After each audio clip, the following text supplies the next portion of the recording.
Gaano mo pa ba balak ipagpatuloy na mabuhay para sa ibang tao habang pinapabayaan mo ang sarili mo? Nasa lahat ka ng lugar maliban sa sarili mo. Bigay ka ng bigay, pero sa loob mo, wala na. Pakinggan mo to, wala talagang darating para sagipin ka. Kung hindi mo pipiliin ang sarili mo, kung hindi mo itututok ang panahon at lakas mo sa sarili mo, tuluyan mong mawawala ang sarili mo. At ang mas malala, huli mo na malalaman yon. Hindi ito yung video na pambalikat lang. Ito ay panggising dahil panahon na para tigilan mong ibuhos ang oras, enerhiya at buhay mo sa mga taong hindi ka man lang pinahahalagahan. May tinuturo ang Stoicism na siguradong tama. Lahat nagsisimula at nagtatapos sa iyo. Ngayon, matutuklasan mo ang mga aral na dapat mong malaman para wakasan na yung dating ikaw, yung laging naghahanap ng aprobal, na laging nadadamay sa libong laban na hindi naman kanya, habang ang sariling buhay mo unti-unti nang guguho. Panahon na para tumutok lang sa totoo, talagang mahalaga, ikaw. Dahil kapag pinili mo ang sarili mo, kapag ikaw na ang prioridad, doon na magsisimulang magbago ang lahat. Bago tayo magsimula, ikukwento ko muna si Maro.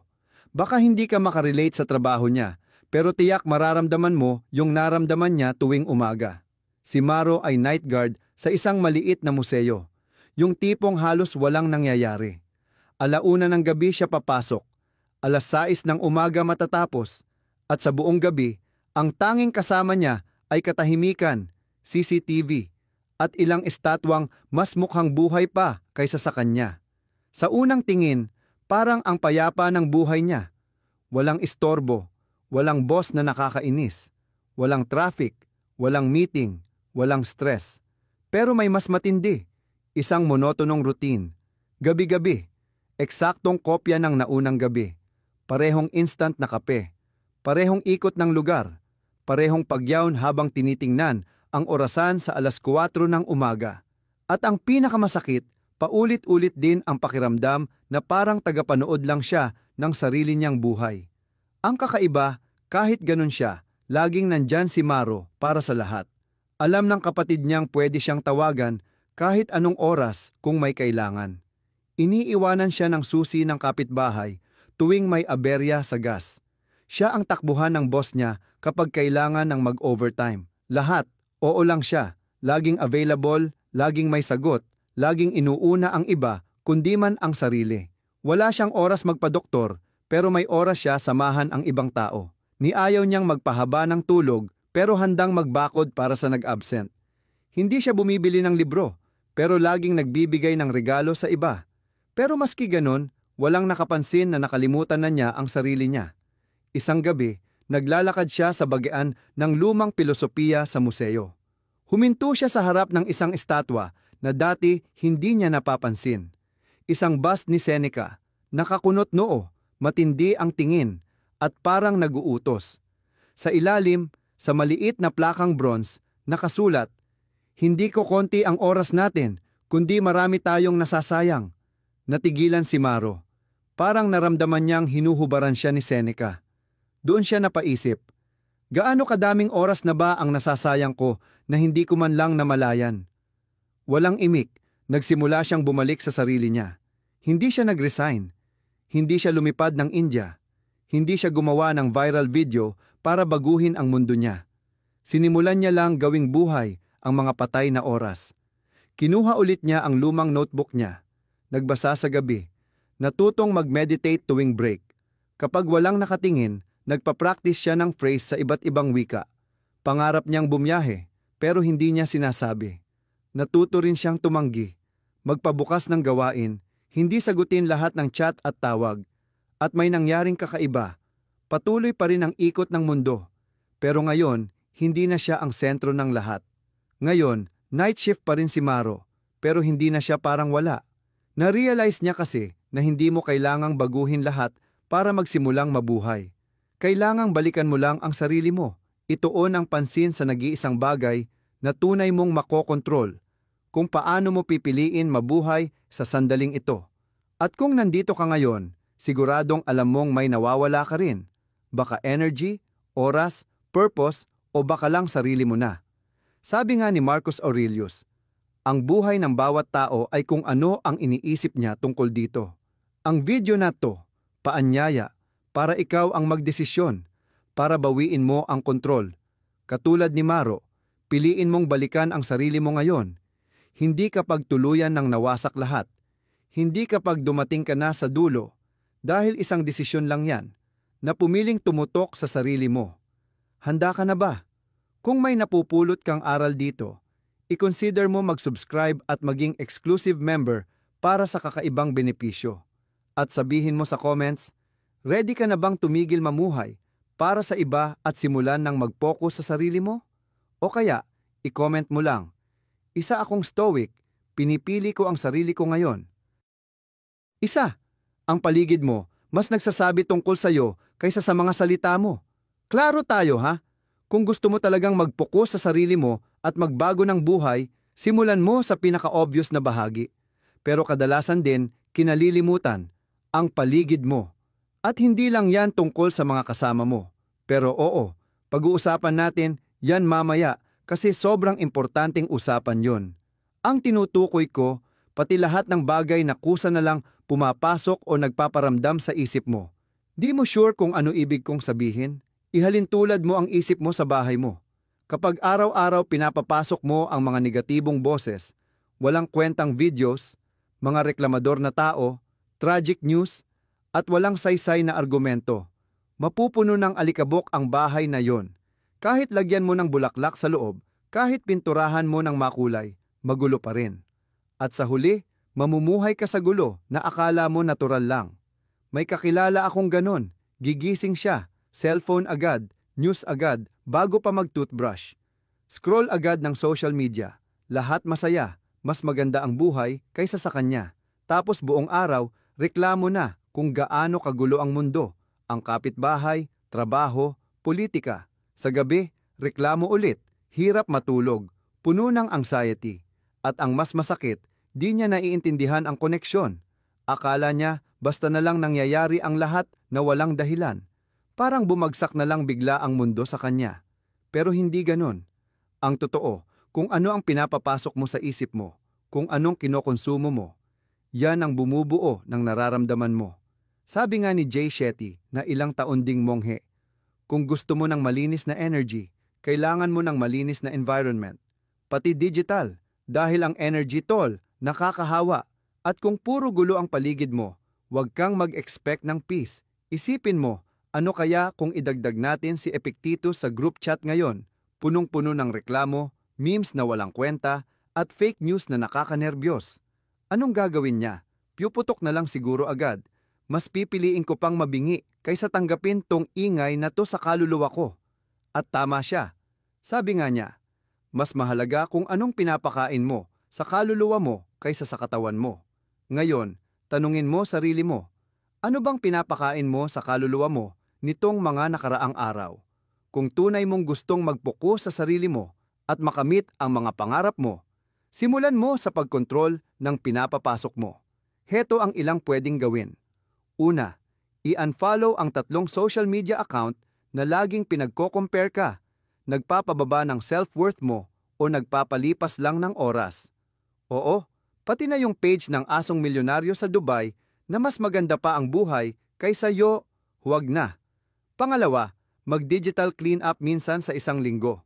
Tanungin mo sarili mo, nai-inspire ba ako sa content na to o napapagod lang? Kung napapagod ka, alam mo na ang dapat gawin. Pangatlo, baguhin ang soundtrack ng buhay mo.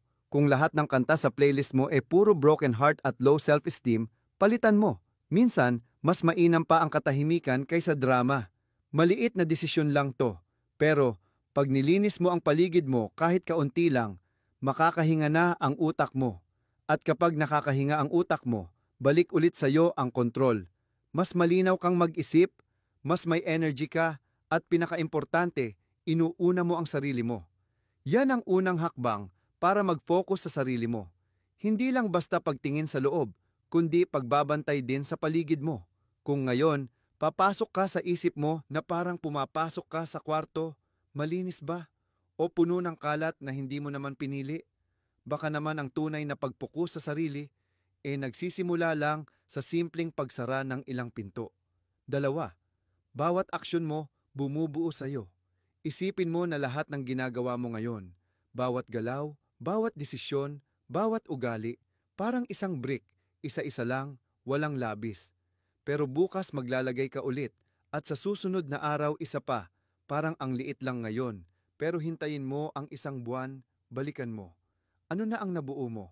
Isang kuta na nag-aalaga at nagpapalakas sa'yo, o isang kulungan na sumasakal at nagpapastak sa'yo? Kasi, kaibigan, gusto mo man o hindi, ang mga kilos mo ang nagsasalita para sa'yo kahit walang salita at lalo na kung tahimik ka lang. Iyan yung mga maliliit na gawa, yung paulit-ulit mong ginagawa nang hindi mo namamalayan. Yun ang higit na dinedefine kung sino ka. At hetong malaking problema, madalas, nabubuhay ka sa autopilot. Yung pare-parehong ginagawa araw-araw, tapos umaasa ng bagong resulta. Nagtataka kung bakit yung buhay mo hindi nagbabago. Sabi nga ni James Clear sa libro niyang Atomic Habits, kung mag-improve ka lang ng 1% bawat araw, 1 taon mula ngayon, sobrang ibang-iba ka na. Pero syempre, parang boring pakinggan, di ba? Kasi lahat gusto ng bigla ang pagbabago, yung magic moment. Pero walang may gusto ng paulit-ulit, ng consistency, ng simpleng mga bagay. Pero doon talaga ang tunay na lakas. Si Seneca alam yan. Kaya sabi niya, ang gantimpala ng tamang gawa ay yung nagawa mo ito. Huwag umasa ng papuri o instant na resulta. Gawin mo lang kasi ikaw ang nababago. Sa totoo lang, ayon kay Seneca, dapat umaakto ka na parang may isang matalinong tao na palaging nakatingin sa'yo. At hindi mo kailangan maghanap ng monghe sa malayong baryo sa Japan. Imagine mo na lang, may ganun sa isip mo. Paano kaya kung ganun kang tumira? Kahit kailan ka may didistract o sisirain mo sarili mo. Imagine mo na lang si Seneca na seryoso yung mukha, nakasilip sa gilid. Parang tanga pakinggan, pero swear, gumagana. Ngayon, tanong, ilang beses sa isang araw, sinasabi mong magfo-focus ka na sa sarili mo? Na magbabago ka, na ito na talaga yung oras? Pero ayun, nanonood ka na ng pangatlong motivational video ngayong araw. May chichirya sa kamay, tapos nagtutwitter tuwing 5 minuto. Sa tingin mo ba yun ang paraan? Siyempre hindi. Walang halaga yung sinasabi mong gusto mo, kung baliktad naman ang ginagawa mo. Isipin mo sarili mo na may ginagawa para lang sa sarili mo. Hindi para magpa-impress, hindi para magpanggap, basta para gusto mo talaga. Halimbawa, naghahanda kang tumakbo sa unang beses mo, hindi para makipagkompetisyon, pero para lang sa kalusugan mo, para masabi mong kaya mong panindigan ang isang bagay. Sa una ganado kang mag-umpisa, pero dumarating ang katotohanan. Tinatamad ka, masakit mga binti mo, umuulan, at parang masarap sumuko. Doon ka dapat mag-focus talaga, hindi yung puro quote lang, pero malinaw na aksyon.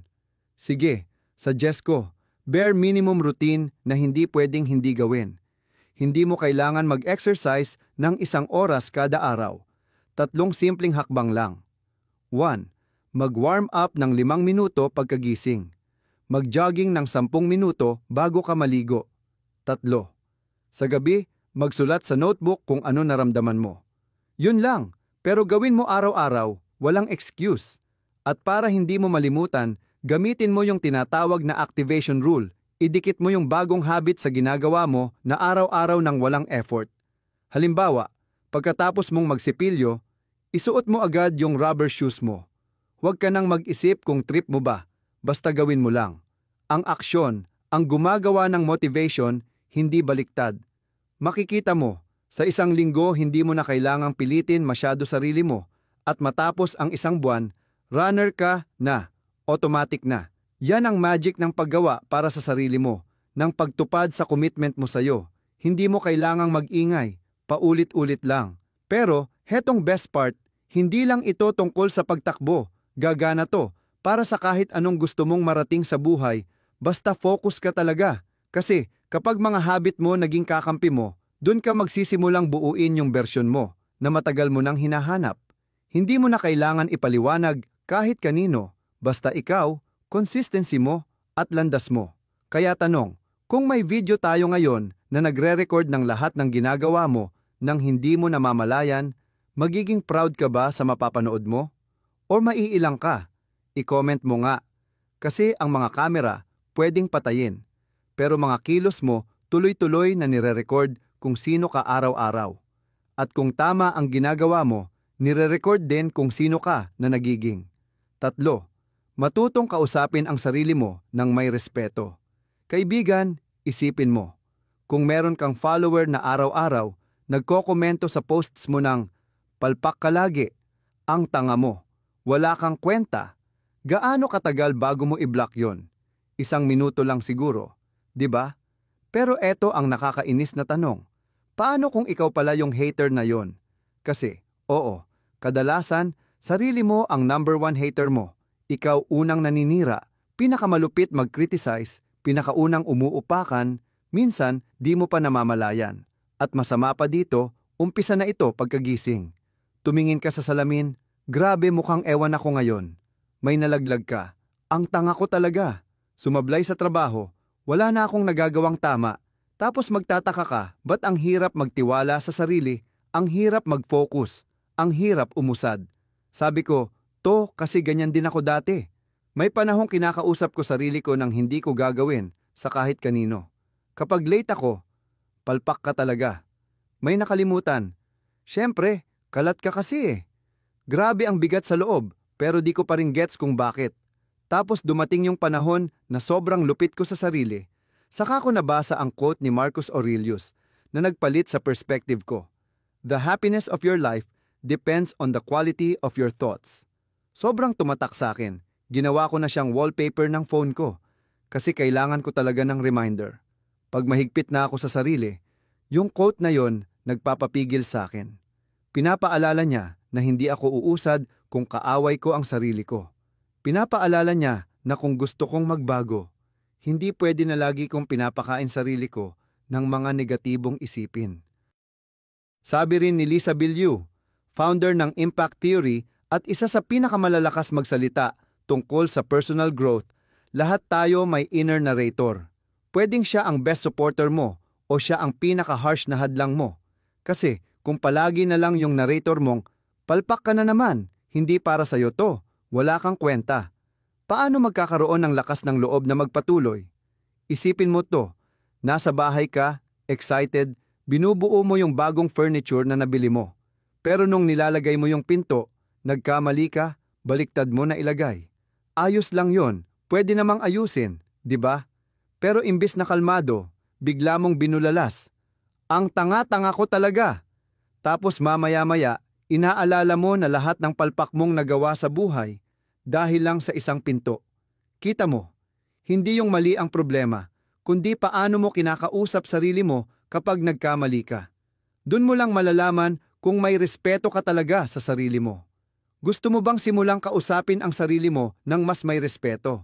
Gusto mong magbago ang buhay mo? Ganito. Una, gumawa ka ng listahan ng mga sasabihin mo kung best friend mo ang may problema.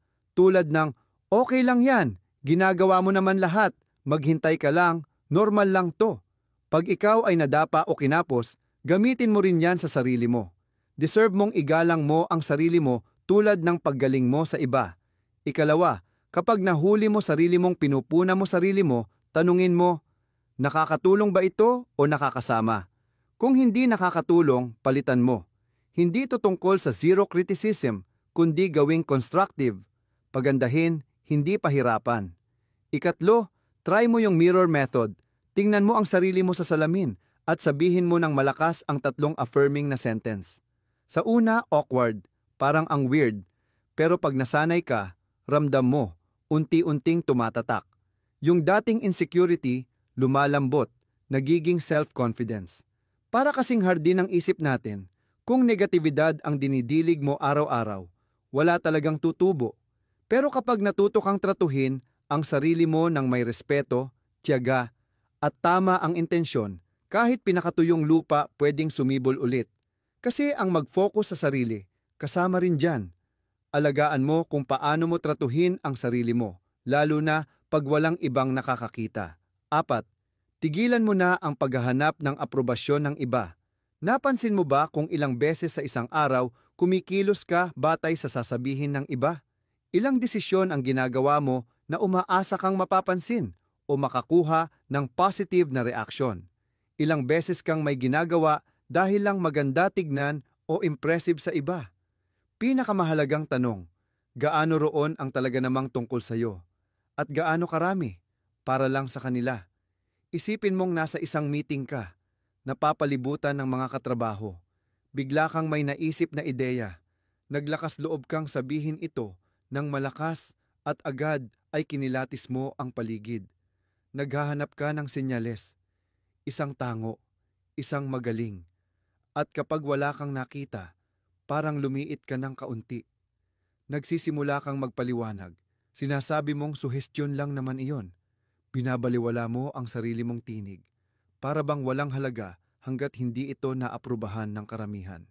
Ngayon, sabihin mo nga sa akin, maiisip mo ba si Marcus Aurelius na lihim na sumusulat ng kanyang reflections at iniisip, hindi kaya ito magustuhan ni Epictetus? Siyempre hindi. Hindi nagsulat si Marcus Aurelius para magpabilib. Sumulat siya para sa sarili niya dahil alam niya na ang mamuhay para sa pag-apruba ng iba ay katulad ng paglimot sa kung sino ka talaga. Tulad ng isinulat niya, ang universo ay pagbabago at ang buhay natin ay kung ano ang iniisip natin. At iyon ang pinamuhay niya. Alam niya na ang mga opinyon ay basta opinyon lang, mga interpretasyon, mga panandaliang paghuhusga. Ang mahalaga ay hindi kung ano ang iniisip ng iba tungkol sa kanya, kundi ang manatiling tapat sa sarili niyang mga pagpapahalaga. At hindi iyon nagbago, kahit ngayon, makalipas ang daan-daang taon, mas binibigyang bigat pa rin natin ang opinyon ng iba kaysa sa sariling kumpas ng ating loob. Kilala mo ba ang creator na si Diego Dfus? Sinasabi niya ng direkta, kung mamumuhay kang palaging gusto kang magustuhan ng iba, mawawala ka sa sarili mo. At tama siya. Sa isang video niya, ibinahagi niyang ilang taon siyang nagpapanggap na iba siya para lamang makibagay. Hanggang sa napagod na siya at nagpasya ng sabihin ang totoo kahit magdulot pa ito ng pagkawala ng ilan sa mga tao sa paligid niya. Alam mo ang nangyari? Hindi siya nauwi sa pag-iisa.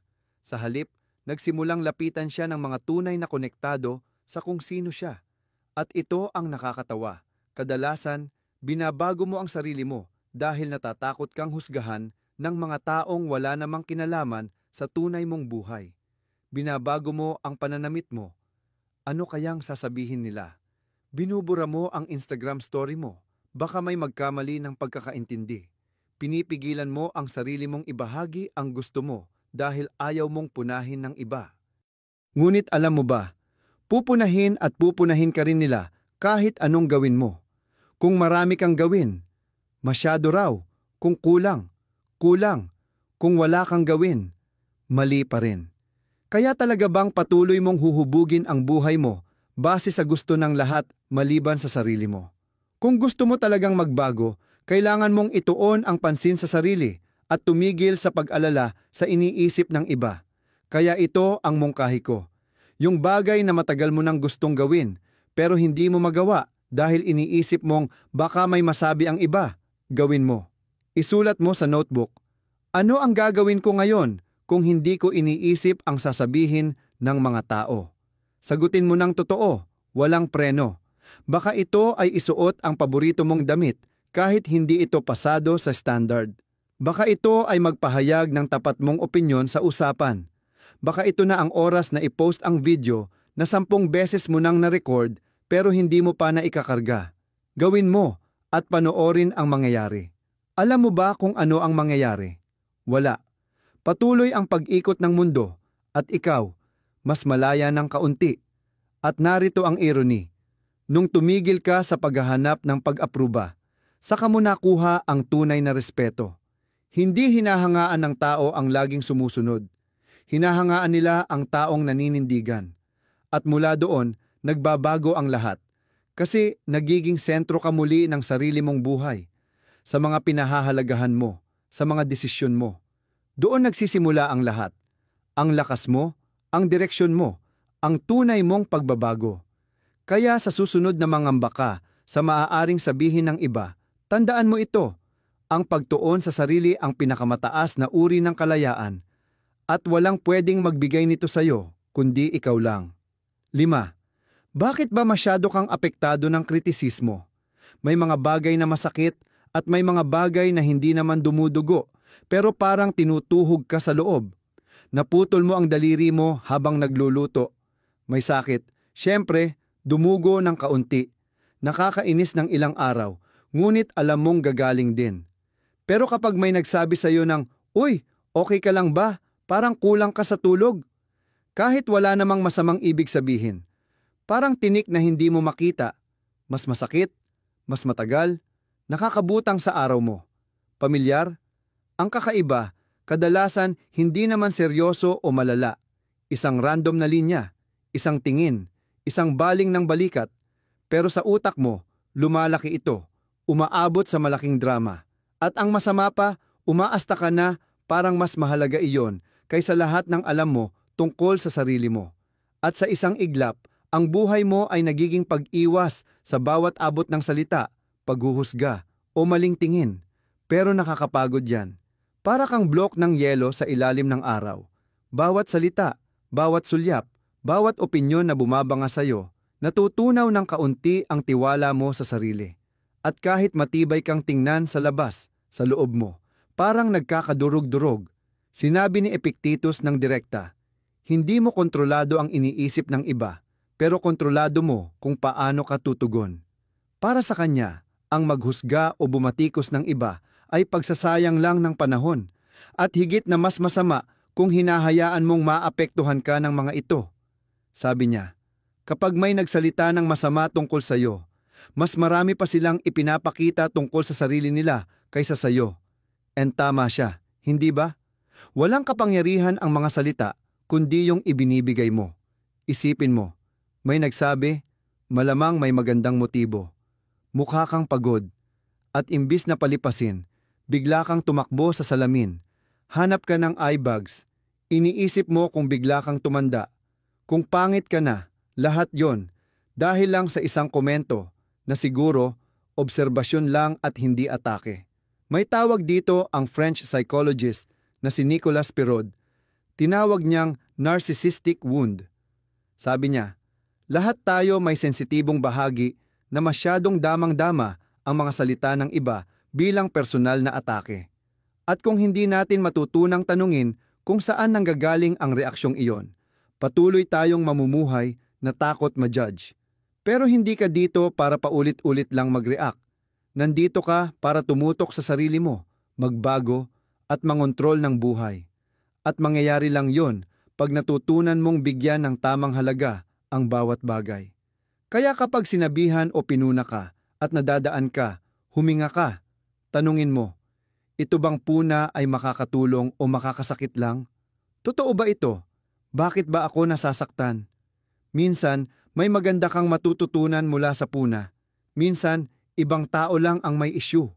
Pero hindi mo alam yon kung palaging harap ka agad ng harap. Isa pang nakakatulong na ehersisyo ay mental rehearsal. Isipin mong pinuna ka sa harap ng iba. Hindi ka sumisigaw, hindi mo pinapaliwanag, iniisip mo lang sa isipan mo. Sige. Tapos, walang dagdag. Sa una, mahirap, sumisigaw ang pride mo sa loob. Pero kapag natutunan mong dalhin ang katahimikan, makakaramdam ka ng bago, kalayaan. Kasi kapag tumigil kang palaging magpaliwanag at hindi mo nabase ang buhay sa iniisip ng iba, saka mo lang mareresolba kung ano ang tunay na mahalaga, kung ano ang paniniwala mo, kung ano ang pinipili mong gawin. At kung mahirap, kumapit ka sa sinabi ni Oscar Wilde. Kung tayo'y mabilis manghusga sa iba, iyon ay dahil natatakot tayo para sa sarili natin. Baka sakaling maalala mong hindi palaging tungkol sa iyo ang naging husga ng iba, at na ang pagtuon sa sarili ay nangangahulugan ding ito. Huwag nang manginig sa bawat puna. Tumayo ka sa sarili mong landas. 6. Matutong mapag-isa nang hindi nakakaramdam ng kawalan. Ayoko mang sabihin, pero hindi dahil hindi mo kayang mag-isa, kundi dahil hindi mo kayang harapin ang sarili mo. Hindi para insultuhin ka, kabaligtaran pa. Dahil alam kong marami sa atin ay ganyan. Mas pinipili pa ang anumang ingay, distraction o kasama para lang di humarap sa katahimikan. Kasi doon, sa katahimikan, nagsisimulang marinig kung ano ang laman ng sarili nating kalooban at nakakatakot yon.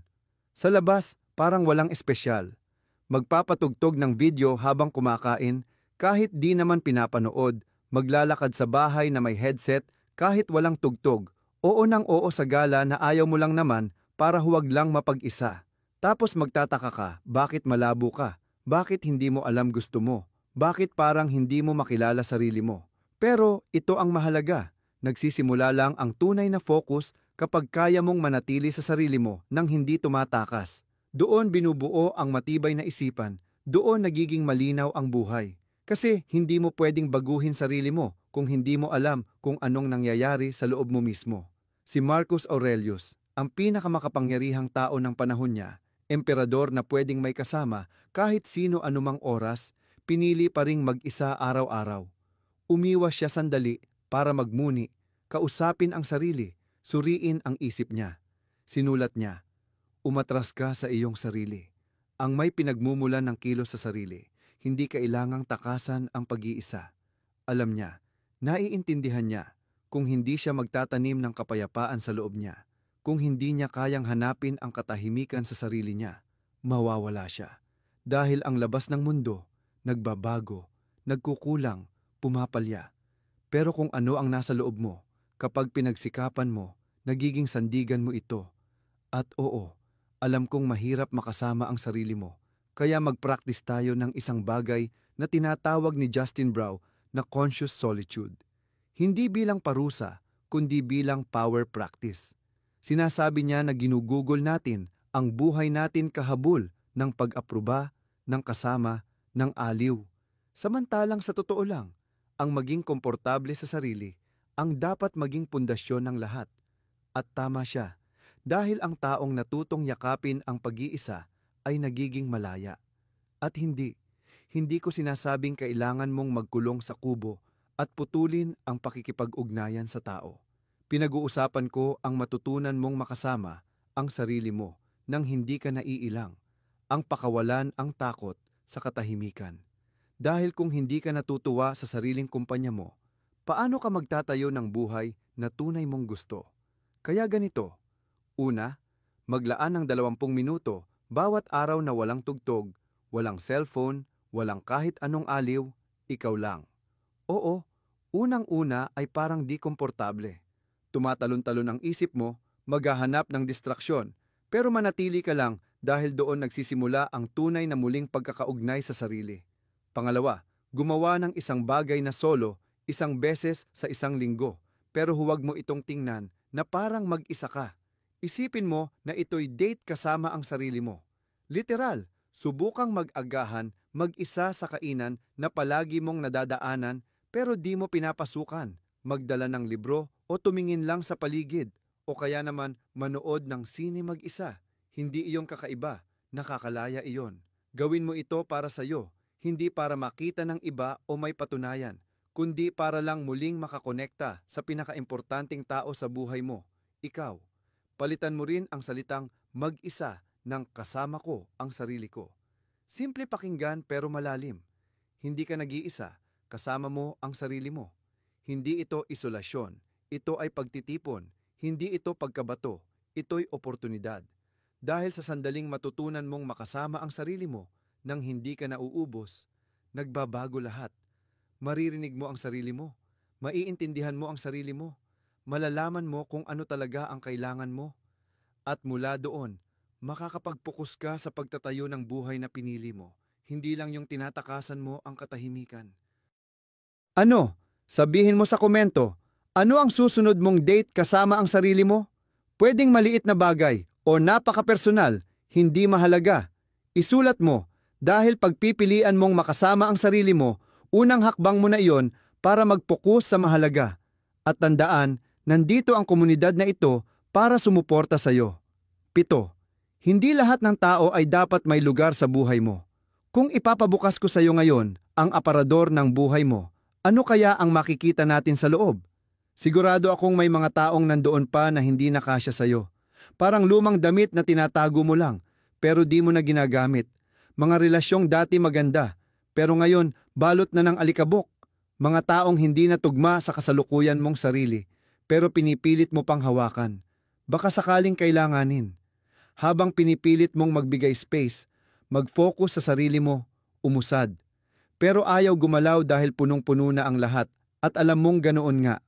Sa bawat beses kang nag-uusap sa taong hindi naman nagbibigay halaga sa buhay mo, nararamdaman mo yon. Sa bawat pag-uumo sa mga plano na ayaw mo naman talaga, nararamdaman mo rin. Pero sige ka pa rin, dahil nakasanayan na, may guilt, may takot. May isang quote si Lisa Nichols, isang motivational speaker, na tumatak talaga sa akin. Sa isang talk, ikinuwento niya kung paano niya kailangang lumayo kahit sa malalapit na kamag-anak para lumago, mga taong mahal niya, pero pumipigil sa kanya na umusad. May sinabi siyang malakas ang tama.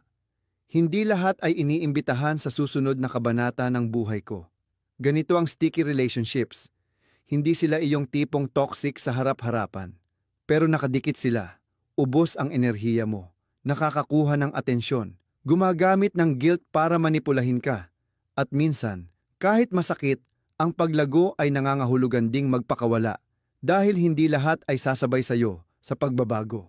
At kapag pinilit mong hilahin sila, babagal ang lakad mo, o mas malala, maliligaw ka sa ingay nila. Klarong-klaro si Seneca dito. Umiikot ang pilosopiya niya sa prinsipyong paligiran mo ang sarili mo ng mga taong nagpapabuti sa iyo. Kung hindi ka pinabubuti ng isang tao, pinapalala ka nila, walang gitna. Either aakyat ka nila o hihilahin pababa. Either ini-inspire ka nila o nahahadlangan. At ramdam mo yon, alam mo yon. Pero minsan, ayaw mo lang tanggapin. Sigurado ako na habang binabasa mo to, may pumapasok na agad na tao sa isip mo. Yung taong laging nakakadrain kausap. Yung taong palaging may sablay na biro kapag pinag-uusapan mo yung pangarap mo. Yung tao na kahit excited ka, laging may negative na masabi. Yung di nire-respeto ang interes mo, landas o oras. Pero nandoon ka pa rin, nag-justify, kasi matagal mo na siyang kasama, ayaw mo ng drama, hindi naman siya ganun kasama. Pero hindi ka nandito para manatili sa komportable. Nandito ka para magbago, mag-focus sa sarili, habulin ang totoong gusto mo, at nangangailangan iyon ng malinis na enerhiya.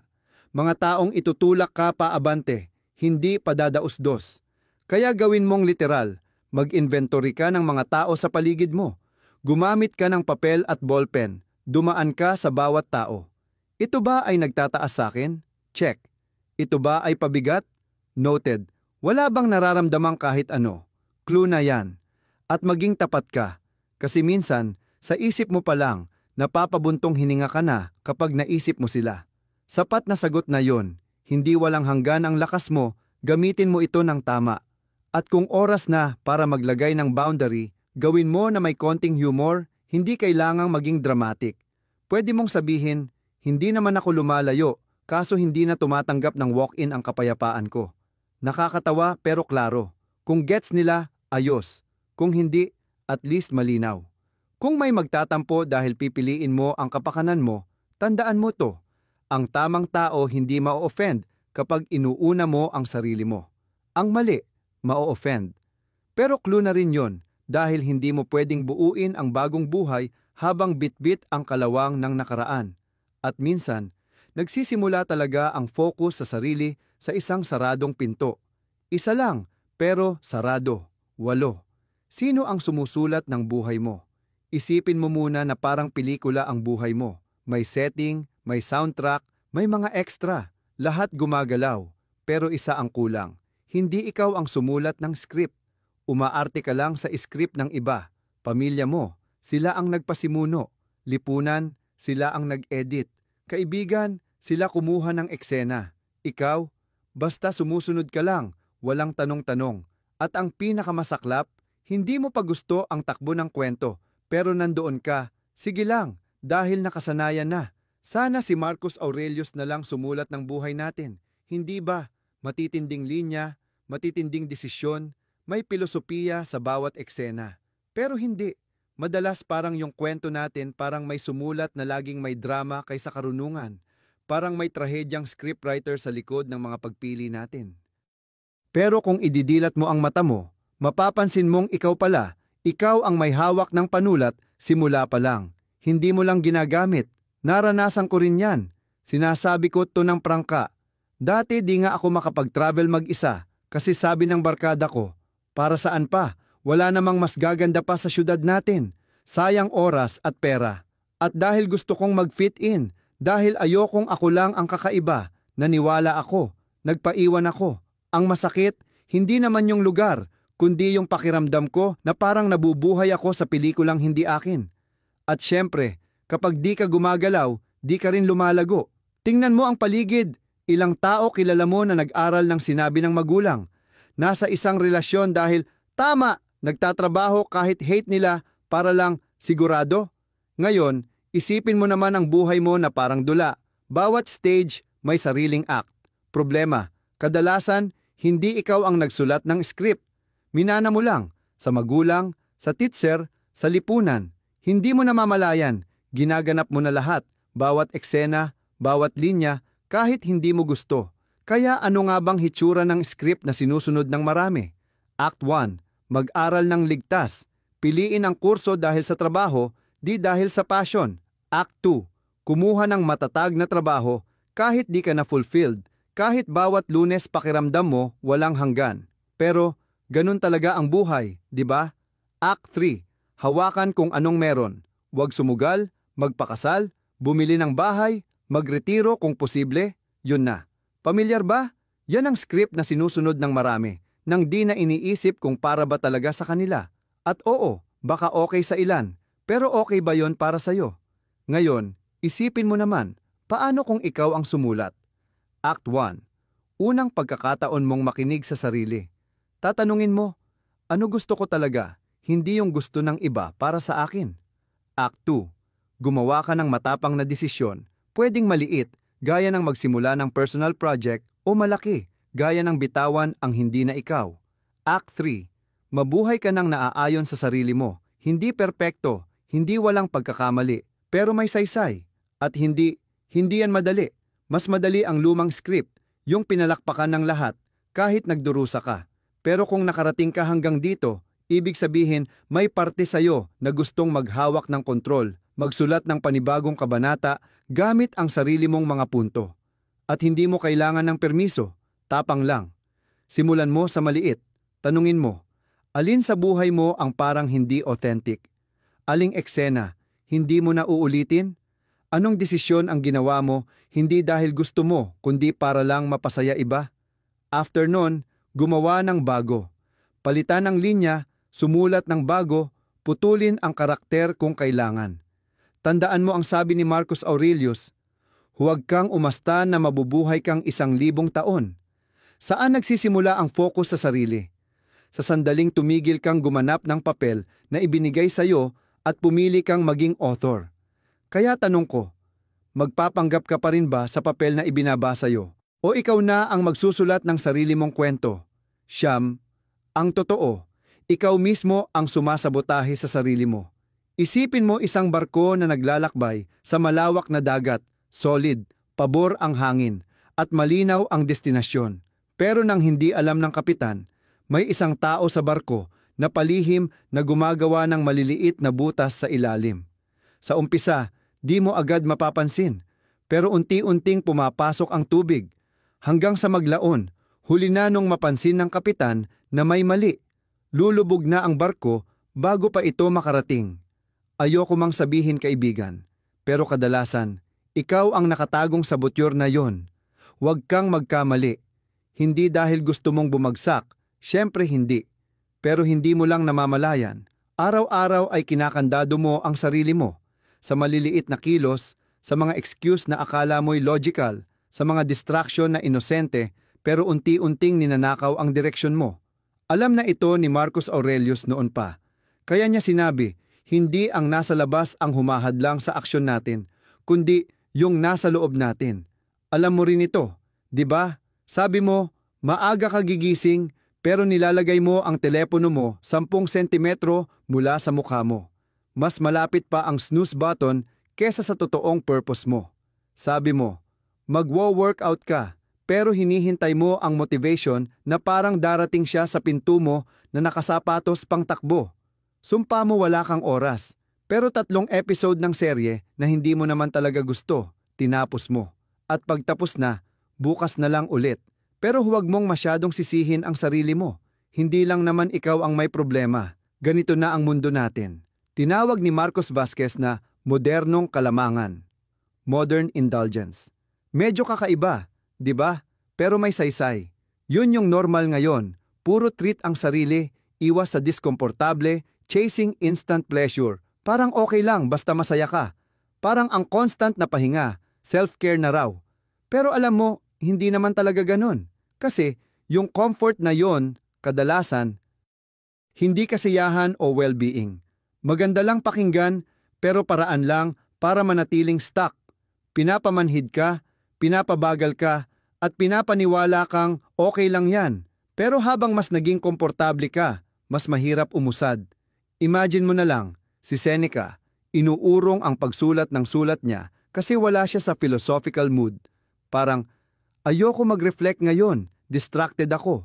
Nakakatawa, di ba? Si Seneca nga, sumusulat sa gitna ng gulo, tradisyon, kahit nasa ilalim ni Nero. Pero ikaw, TikTok di mo masara ng 5 minuto. Halika na, hindi naman ganun ka-dramatic.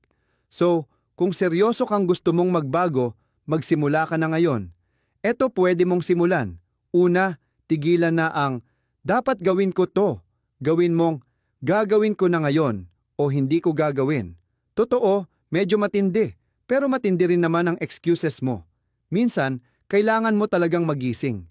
Pangalawa, gamitin ang 5 minuto na rule. Yung gawain na iniiwasan mo, gawin mo lang ng 5 minuto. Yun lang, simulan mo, sulatan mo, galawin mo. Kasi yung unang hakbang, yun ang nakakabasag ng inersya. Pangatlo, gawin mong di mo pa siguro nagagawa. Sagutin mo ang sarili mo. Isulat mo literal ang mga excuses mo. Pagod ako, wala akong oras, hindi ngayon ang araw. Pagkatapos, basahin mo malakas at sagutin mo sila na parang coach, walang fake compassion. Pagod ka? Oo, pero gagawin mo pa rin. Tigilan ang pagprotekta sa excuses mo na parang kayamanan. Hindi sila kayamanan, bitag sila. Deserve mo ng mas higit pa. Tandaan, ang totoong focus nagsisimula pag hindi ka na nagtago sa likod ng bukas na lang at pumili kang umaksyon ngayon. 10. Magpatibay ng tiwalang hindi matitinag. Eto, sabihin ko na sa'yo ng direkta. Ang confidence, hindi yan yung pinopost mo sa social media. Hindi yan yung motivational quote na minememorize mo sa harap ng salamin. Ang tunay na kumpiyansa, tahimik yan. Nabubuo yan kapag ginawa mo ang sinabi mong gagawin mo, kahit wala namang nanonood. Yung pakiramdam na bago ka matulog, alam mong tumupad ka, kahit maliit lang, kahit walang celebration. Alam mo, sapat na yon. Alam ko, minsan parang ang confidence parang superpower na para lang sa iilan, pero hindi ganon. Hindi siya innate, tinotraining siya. Kung di ka maniniwala, pakinggan mo si Lewis Howes, author ng The School of Greatness. Sabi niya sa isang interview, nung matapos ang karir niya bilang professional athlete dahil sa injury, wala siyang direksyon, bagsak self-esteem. Pero imbes na tumayo sa harap ng salamin at mag-affirmation, ginawa niya, maliliit na bagay, natuto ng bago. Nagtrabaho sa communication skills niya, sumagot ng interviews kahit wala siyang karanasan. Doon niya napansin, ang kumpiyansa, hindi yan nauuna. Nabubuo yan pagkatapos. Paunti-unti, hakbang-hakbang. At yun ang gusto kong sabihin sa'yo. Yung kaya ko to, hindi lang yan salita. Kung araw-araw, kahit kaunti, tumutugon ka sa sarili mo, dadating ang punto na hindi mo na kailangan kumbinsihin ang sarili mo. Kasi ramdam mo na naging ebidensya na ng gawa mo. Yung ebidensya, nagiging kasiguraduhan. Diyan mo na talaga mararamdaman. Hindi na sa salita, kundi sa resulta. Sabi nga ni Seneca, ang taong nagmamaster sa kanya ay wala nang kailangan na magmamaster sa iba. Kung tututok ka sa sarili mo, hindi validation ang hanap mo sa labas. Hindi ka nagpapakitang gilas. Bumubuo ka ng kumpiyansa na matatag kahit yumanig man ang lahat. Isipin mo, gusto mong magpalit ng trabaho. Pagod ka na, walang gana, Alam mong may kailangan ka talagang bago, pero wala kang ginagawa. Praning ka, natatakot, lahat na ng insecurities. Pakiramdam mo, di ka qualified, di ka mapipili, wala kang sapat na kakayahan. Kaya ayan, nananatili ka kung saan ka, dahan-dahang nauupos, umaasa na balang araw, basta gigising ka na lang na punong-puno ng kumpiyansa. Spoiler alert, hindi darating yon ng kusa. Kaya, baguhin na natin ngayon. Eto, ilang totoong hakbang para magsimula kang bumuo ng kumpiyansa mula sa loob palabas. Una, isulat mo lahat ng pangakong binitiwan mo sa sarili mo ngayong buwan para sa personal growth mo. Sabi mo ba, aayusin mo ang resume mo? Magpa-practice ka ng interview? Mag-aaral ka ng bago? Ginawa mo ba? Kung hindi, okay lang. Hindi ito para pagalitan mo ang sarili mo, kundi para magsimula ulit. Pero ngayon, isa-isa ka lang. Walang pressure. Pili ka ng isa at gawin mo. Pangalawa, patibayin mo step by step. Isang simpleng bagay lang, gumising ng oras na sinabi mong gigising ka o sundin ang isang oras ng pag-aaral kada araw, lakas yun. Kasi kung ngayon, tinutupad mo ang sinabi mo, bukas, hindi mo na kailangang magkunwaring confident. Dumarating na lang. Pangatlo, baguhin ang mindset. Huwag mong sabihin, gusto kong maging confident para sa interview. Sabihin mo, pupunta ako kahit natatakot ako. Kasi ang takot, hindi nawawala bago ka kumilos. Unti-unti yang nauupos habang umuusad ka. Ang tanging paraan para di ka kontrolin ng takot mo ay sumabay ka lang, maglakad ka kahit katabi pa siya. Kaibigan, akala mo tapos ka na, tapos biglang may huling piraso ng puzzle pa. Kasi kahit may clarity, may discipline at focus ka na, pag walang ito, may risk kang bumalik ulit sa pinanggalingan mo. Hindi lang ito dagdag pa na tip, babala ito. Baliwalain mo, baka magising kang balik ka na naman, pinaghirapan mo pa naman makaalis dyan. 11. Ang kalayaan mo ay nagsisimula sa loob mo. Matagal na tayong tinuruan na ang pagiging malaya ay nangangahulugan ng pagkakaroon ng pera. Pagbiyahe kahit kailan mo gusto, o yung hindi mo na kailangang sumagot sa kahit sino.